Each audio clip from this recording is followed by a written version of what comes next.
Constitué en partie civile, en 2024, le RENLAC, le Réseau national de lutte anticorruption, a suivi au total 131 dossiers intervenant dans son action judiciaire contre les crimes économiques.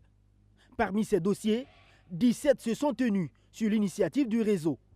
Il y a par exemple l'affaire Vincent Dabilgou avec son parti, le NTD, épinglé par le réseau pour pratique de corruption électorale et jugé pour détournement de deniers publics avec un préjudice financier de plus d'1 milliard de francs CFA. Sagado Nakanabo et ses collaborateurs notent aussi des malversations foncières dans les arrondissements 4, 5, 6 et à la mairie centrale de Bobo-Dioulasso. Ce qui a fait dire au RENLAC que ces affaires sont surtout illustratives de la mauvaise gestion du foncier, devenue une véritable bombe à retardement, aussi bien en milieu urbain qu'en milieu rural. Une des principales sources d'enrichissement illicite des dirigeants et de leurs alliés économiques, ce secteur a toujours été caractérisé par une mauvaise gestion sur fond d'impunité garantie aux acteurs. Le RENLAC dit avoir toujours dénoncé ces pratiques, mais aussi s'est formellement investi sur le cas des détournements de fonds au ministère de l'Action humanitaire, devenu l'affaire Amidou Tienya.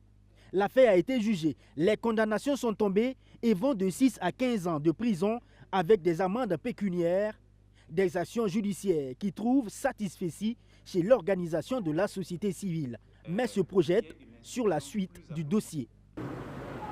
Comme toute autre affaire, que l'affaire soit instruite, qu'on puisse recueillir tous les éléments indispensables pour un bon jugement, et puis qu'on juge, que le droit soit dit, et que tous ceux qui n'ont pas pu être épinglés par faute d'information puissent l'être. Pour certains verdicts qu'on a annoncés, on est bien satisfait, mais peut-être qu'il y a d'autres aussi, ça serait mi-figue, mi-raisin.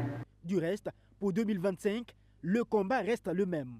Il s'agira d'insister sur les mécanismes mis en place pour éradiquer la corruption dans les habitudes des Burkinabés. Les uns et les autres doivent s'engager en dénonçant certains faits et amener le législateur à protéger aussi les lanceurs d'alerte. S'il y a des acteurs à l'interne qui vous révèlent un certain nombre d'informations, vous pouvez mieux instruire ces dossiers, mieux enquêter et puis avoir plus d'éléments pour pouvoir poursuivre. C'est pourquoi nous insistons sur la dénonciation. Et nous pensons que si la population adhère à ça, si les citoyens adhèrent à ça, et que les agents publics honnêtes adhèrent à ça, ça va permettre d'avoir plus d'éléments. Parce qu'il faut vraiment miser sur la détection. Et nous avons également insisté sur le fait qu'il faut qu'on puisse protéger ces lanceurs d'alerte, ceux qui dénoncent. Donc nous conduisons également les plaidoyers pour que la loi portant protection des lanceurs d'alerte soit adoptée. En interpellant les pouvoirs publics, le Réseau national de lutte anticorruption fait savoir que la lutte contre la corruption nécessite un espace civique empreint de liberté d'expression et de presse, car c'est cela qui permettra la pleine participation des citoyens et des journalistes à la dénonciation des faits de corruption.